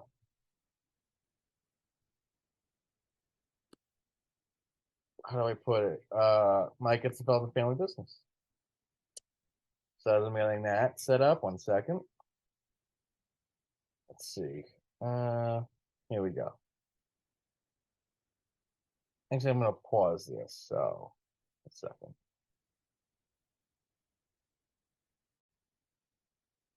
All right.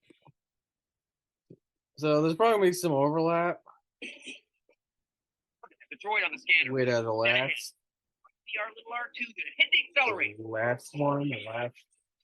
Oh, what's the fucking other? Okay, there's gonna be probably some overlap with the last one, the last episode of the Star Wars commentary. So I'm starting it at the that's pod racing. The Obi-Wan. They meet Dan Kenobi.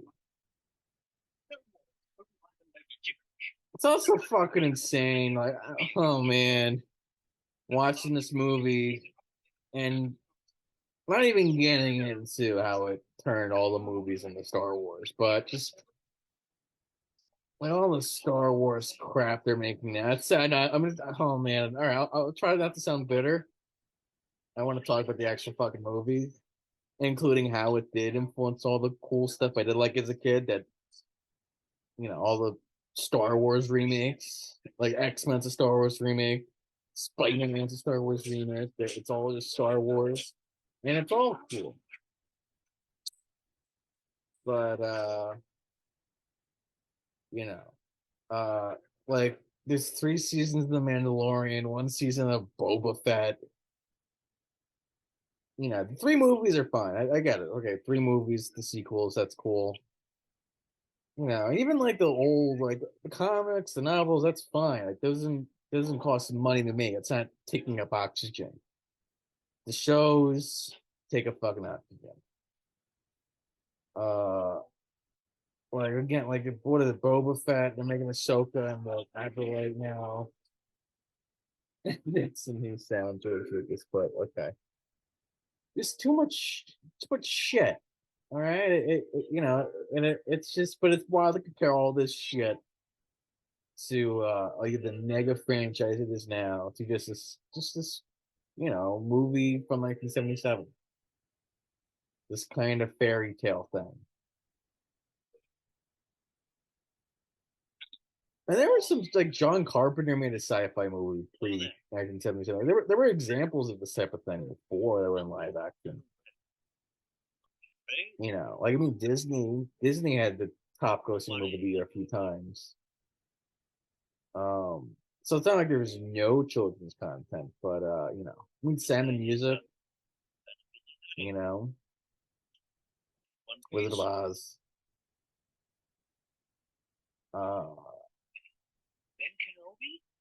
You know, it plays like a western, like you know, like John Ford, John Wayne. So there's elements to that, you know. It was just one of those movies, you know. It wasn't this like watching the movie doesn't imply that all the movies would be fucking nice. That's interesting. Well, you know, look, good. The positives again. There's a mythic scope. This that is so fucking cool. Again, it's a gospel, but it's like you're thrown into this story of good and evil. You know, this epic history of good and evil. I on the earlier part of this episode with the Avengers. Yeah, it's all good and evil stuff, and I said that a lot. But it's like it's just, you know, especially in a culture that doesn't really have that in any real sense. Our culture, it's magical, you know. Yeah, I've said it before, but it's a lot of this nerd stuff. It is, you know, it's religion for atheists, basically.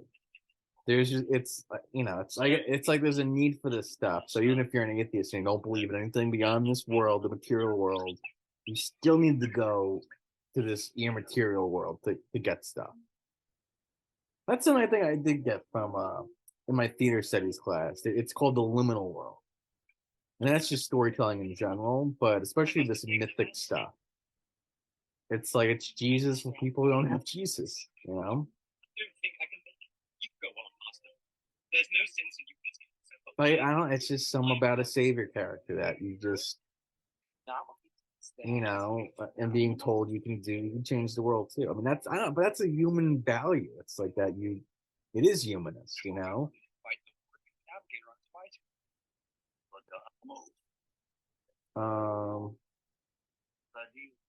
You know, that's a good thing. I think. You know, it's enlightenment, it's French Revolution, it's all these great values in one movie, which is what Lucas said he wanted to do. So,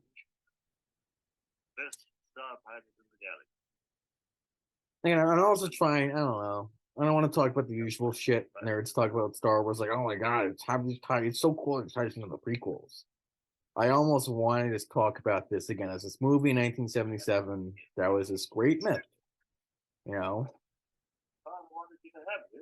it's like King Arthur. People who forgot who King Arthur was, or again, I mean, I like Jesus more. Like, I mean, I am a Christian, but Jesus is cooler. So if you'll not be meeting me, I'll close down. But yeah, no, I don't want to. You know, I just want to talk about this thing as it was in '77. and how it influenced even the non-comic book movie, in the non-Star Wars movies. This, simple gospel, basically. There was good once, but now it's the dark times. And now you have to bring it back and restore freedom to the world.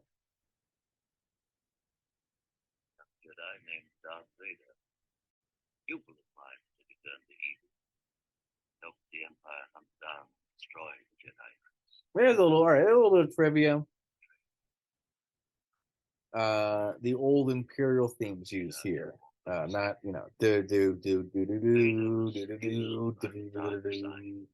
which does get brought back with Rogue One. So that's interesting. Here we go, magic time. Yeah, the Force. That it's kind of like the Holy Spirit. It's kind of like just Buddhism. It's kind of like Brahmin, I think, and Hinduism. I mean, Lucas said, it's you find it just a lot of religions. This idea of a life force. It's it's immaterial. It's immaterial. It's destiny. So all this stuff, the secular culture is forgotten. So, if you want to get political, if you want to go there, the conservatives know about the immaterial. A lot of liberals and progressives are atheists. So they don't have this shit. They don't believe in anything material. So they don't believe in destiny or fate. Which, has interesting philosophical implications. That's for sure. Because I don't know. It's hard to write a hopeful movie without a belief in the material. I think. Because it's like, I sound like a conservative right now, but it's like if your whole if every movie that's hopeful you make, it's about destroying something. That's I'm not sure how hopeful that really is. Which is interesting because a lot of superhero movies are about upholding order and justice, which I, in the past, have given them a bit of shit for. And there is a line in Ultron where it's like, you want to save the world, but you don't know how to change it. So that's interesting. But at the same time, it's like, I think a lot of progressives, they get a kick out of these movies because they see like Palpatine and Thanos as like Trump or whatever. So it feels really good when he gets his ass kicked. We're gonna beat these authoritarian conservative fucks. But no, it's like it's the fight to restore. What was it? All right, is it a fight to restore human dignity with a lot of liberal left causes, or is it a fight to bring it about? And how do you do that again without a belief in this immaterial good? I was like, you don't need that. That the human is just good, and you don't need any materialism. I don't know. This all affects how I write stuff, especially when I'm trying to write something like a drama that isn't fantasy based, that is in the real world. And it's like, okay, how do I write an uplifting story in this world? And it's hard to do without any sense of conserving something. I think it's really hard to do. I'm finding it tough to do. They might find a weakness. Because it's like, if you're a progressive and you're trying to find the right hopeful stories, you're kind of reduced to just writing about, people who want to get rid of the old order. And it's like, again, how many, I don't know, it's it's a weird philosophical position. I think. Because where is the hope coming from? Is it just out of thin air? Like, where does it exist beyond just mankind? I don't know. Maybe we don't need. I don't know. But at the same time, it's like, why is Star Wars so popular? Why is fantasy so popular? Enough of this. Vader, release him. I don't know, it's just weird. Maybe I don't. I hope that makes sense. Bickering is pointless. You know, Lord Vader will provide us with a location. because like pick up by the time this station in the is past 40 years in history, Well, they who crushed would make a good the movie that's in America? What public figure? Like I don't know. I can't really think of anything on the left. I don't know.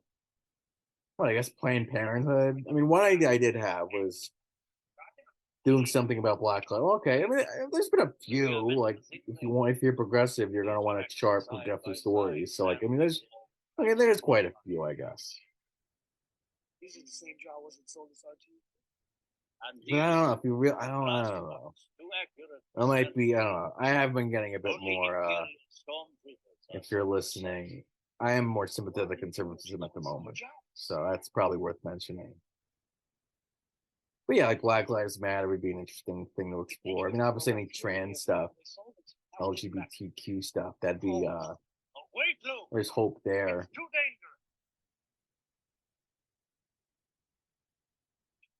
But yeah, I guess because half the country doesn't find that hopeful, it's like, damn. But then it's like if you trade that half of the country is purely bad, it feels dishonest. It works the other way too, I think. You know, American Sniper was actually a pretty political movie, but like that, I mean, a lot of Clinton stuff is pretty political. But like Richard Jewell is pretty political apparently. But I don't know, like American Sniper, like Chris Kyle is not beloved by American progressives, that's for sure.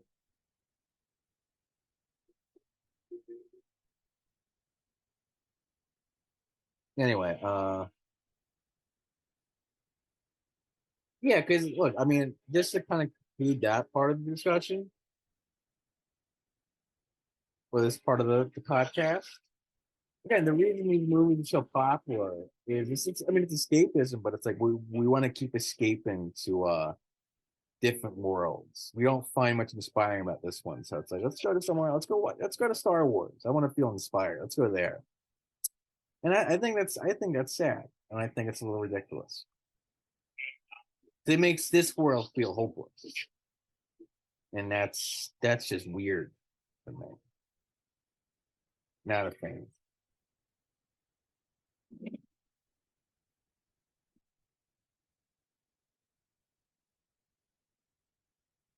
You're concerned. I don't know. I feel conservative.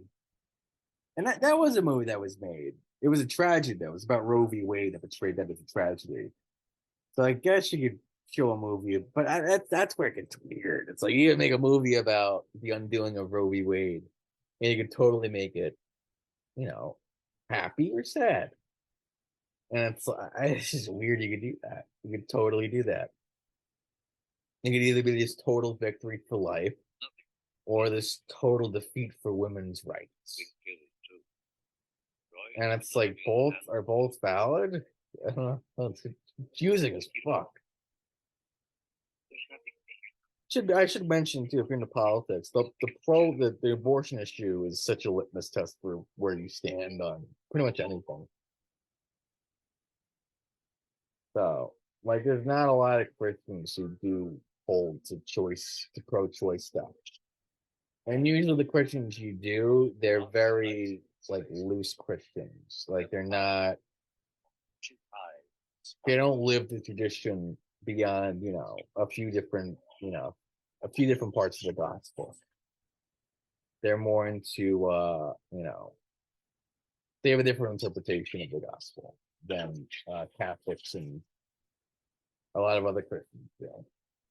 It's like a much looser adherence to Christian values stuff.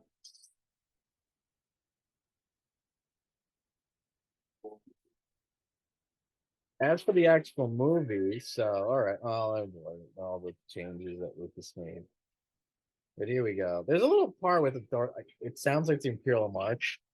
Like you hear a robot do that, so that's kind of cool. About 3 or 4 seasons. All right, so now Luke is embraced. He's gonna go on this journey now, and here we go. So now we're in Act 2. He's on the droid. We're in the new world, as Joseph Campbell calls it. I should mention I'm now writing an epic fantasy novel, which I did mention in the Batman Begins show, but now we're the progress is and it's actively being written. So I'm at the outline stage now. So very slow progress. But progress.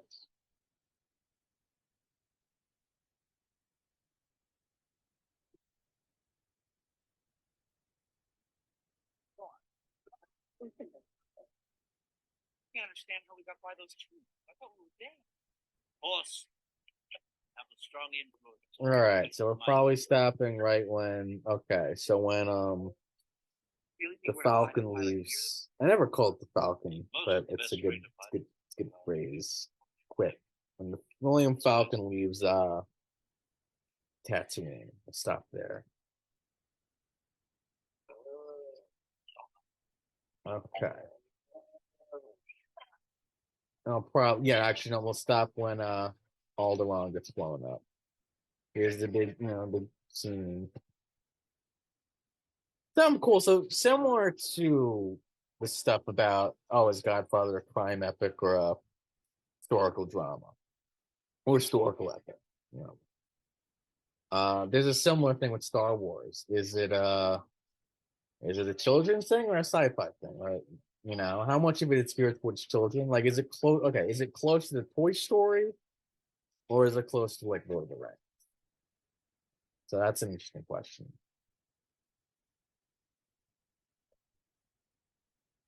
Or better, is it close to is it close to the like say like Up or Wall-E, or is it close to the Iron Man or Captain America? Because there is something a little more mature about Iron Man and Captain America. They are more violent. I think they are meant for an older, like for 10 to 12, whereas Wall-E and Up is probably good for like 7 to like 5 to 8, 5 to 7 and younger, That's interesting. And of course, I don't know, 13 to 18, 12 to 13 to 18 is a weird demographic. And so is 1925. It's just weird. It's like they want more mature stuff, more rebellious stuff, angrier stuff, darker stuff. 13 to 18. And I think 1925, I think you kind of either hold on to that stuff. I'm actually kind of convinced that age doesn't really need storytelling as much as before 18. I don't like you either. So I don't know. It's a weird demographic, that one. Because then when you get older, now it's like because 18 to 25, like there's just a lot of stuff you still don't get. So a lot of the dramas are still inaccessible to you. But once you turn 25, 26, a lot of movies now become accessible to you. So it's a weird age.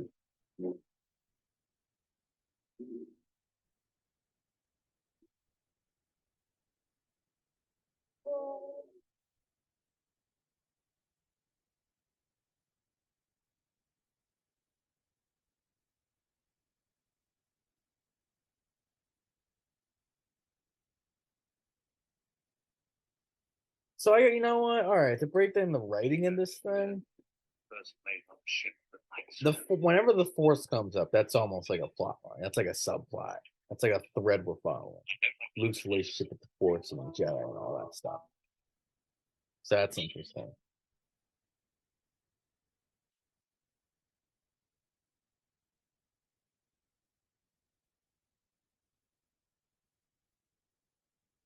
So, sure you know passage. Yes, indeed. If it's a fast ship. Never heard of the Millennium Falcon. Should I have? It's the ship that made the Kessel runs. Well, Parsley. So we're gonna end with the Alderaan blowing up team. Well, no, we're gonna end before that. Kind of a weird scene to open with. Oh, should I end with that? Well, I don't know. I kind of want to end with that because I have stuff to do. So. Roy, have no questions asked. Let's just say we'd like to avoid any fearing tactics. Well, that's the real trick, isn't it? It's the cost you something extra. 10,000. All the things. 10,000. I lost my own shit. All right, so Han Solo's met here. Why? This is, I mean, I've been using this term in my own writing. The party grows scene. Paying 2,000. We get another supporting character added. This is that scene. Because in like role playing games and Japanese role playing games, that's a thing. You know, you get another member of the party. You guys got yourself a ship. So to help you in your journey to save the world. Thank you.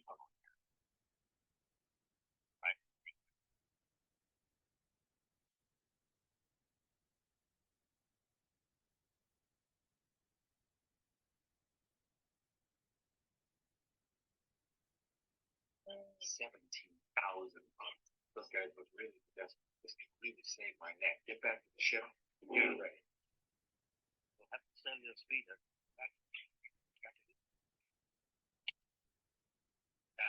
That's one rolling? Yes, Rito. As a matter of fact, I'm just going to see your boss. Tell Java that I've got his money. Don't be silly. I wonder if this is the part of the. There's this fucking the burrito says McClunky in the newest version of this movie. Let's see if he says it. I've got money. I don't have it with me. Tell Java. I'm not talking about the Guido shot first. I don't care. I get bored sometimes. It's been done. I had a It's been choice. talked about. We get it. Frankie. Let's see if he said it. Goodbye.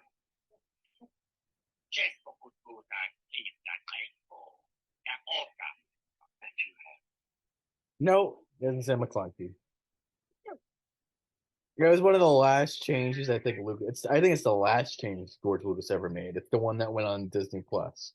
I mean, George Lucas changed it, probably, and it's just funny. I don't know if you know he's trolling because that is kind of a sense. He is a bit of a troll. So I don't know. I don't know. But knowing him, he was weird enough to be. He also is a weirdo, so he might have some bizarre reason to put that there. The final checkout is completed. All systems are I don't know. Perhaps you could respond to I guess it's interesting too, because Force Awakens does have an interesting. You're following 3 different characters in that movie. So, and the thing I'm writing now, I think we're following one character for most of it, at least the first half. Batman Begins is the same way. You don't cut from Bruce Wayne's perspective. And my thing, same thing. You're not cutting from my main character's perspective. Whereas with this, I guess you're cutting from Luke to Leia. And that's it so far, I guess. But it's still, it's still a thing. It's still a subplot.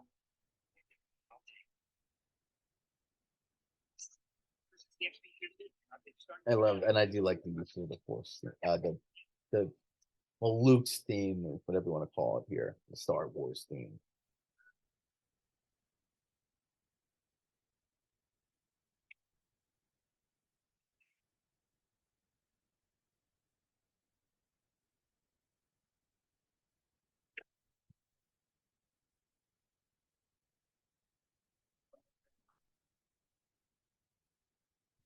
Wait. Yeah, it's supposed to be a person at first. Jabba, supposed to be a real dude. Kind of like a pirate. In fact, I think who was supposed to play Jabba? Someone fun. I forget who though. Who leaves? I'll look it up.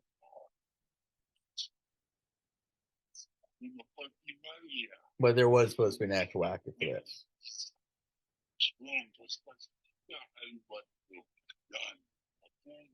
Look, Java, even I get bored sometimes. You think I had a choice? It's easy chartering to pay you back, plus a little extra. Just need a little more time. You think I had a choice? He steps on his tail. I don't know why.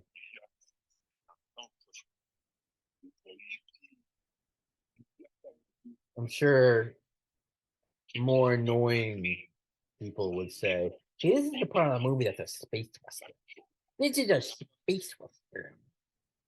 And so it's like a western and it's in space, and he's a gangster, so it's kind of like a crime story too. It's a good job as a gangster, like a western. If you know, it's a space western. It's actually kind of forgotten about that, how western and spacey it.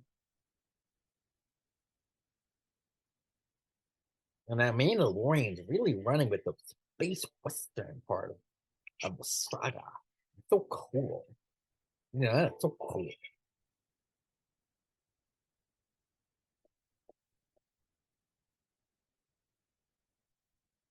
Piece of junk. Make 0.5 has light speed. Most of the comic movie, it is, but they are westerns. Comic movies. They're western set in urban environments. You know.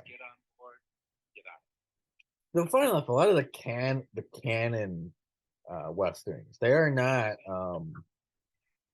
good and evil narratives. Like the closest, like Shane is pretty black and white.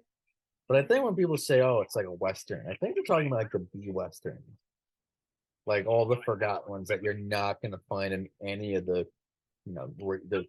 I do like the sports word goat. I do find that fun. Yeah, you're not gonna find it in the goat with that.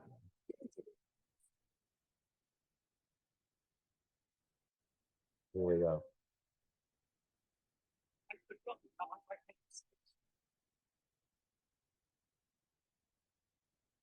All right, and that's not a wooden space. Okay.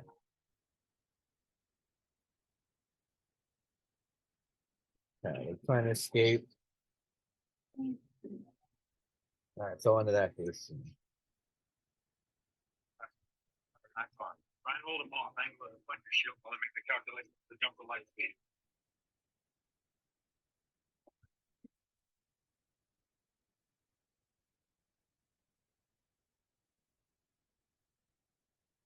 Hey, Charles, there's two more coming in. They're going to try and cut us off.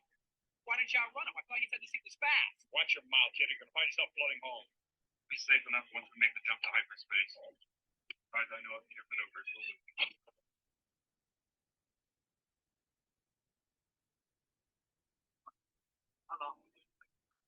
Oh, I never realized that was a callback. Those were fun again. Yeah, interesting. Fire right to a star. Real quick. Listen to the flickers. Hold crap yourselves in. I'm going to make the jump to light speed.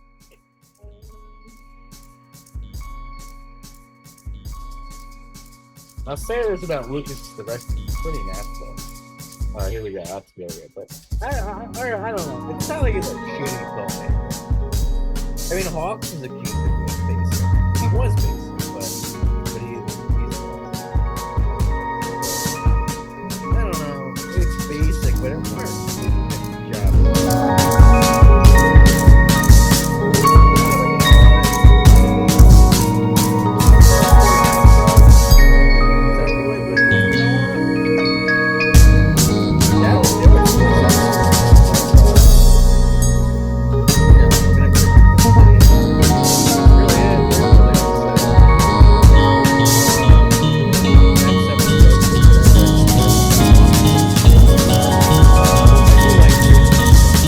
Doing 25 minutes of different movies. It's just, I don't know, it's anything, it's an anything goes kind of thing. Just fuck it. But yeah, I mean, look, that's all I really got to say about any of that. Tune in next time for whatever is next time. All right. Have a good day or night wherever you are, and I'll see you next episode. Bye bye.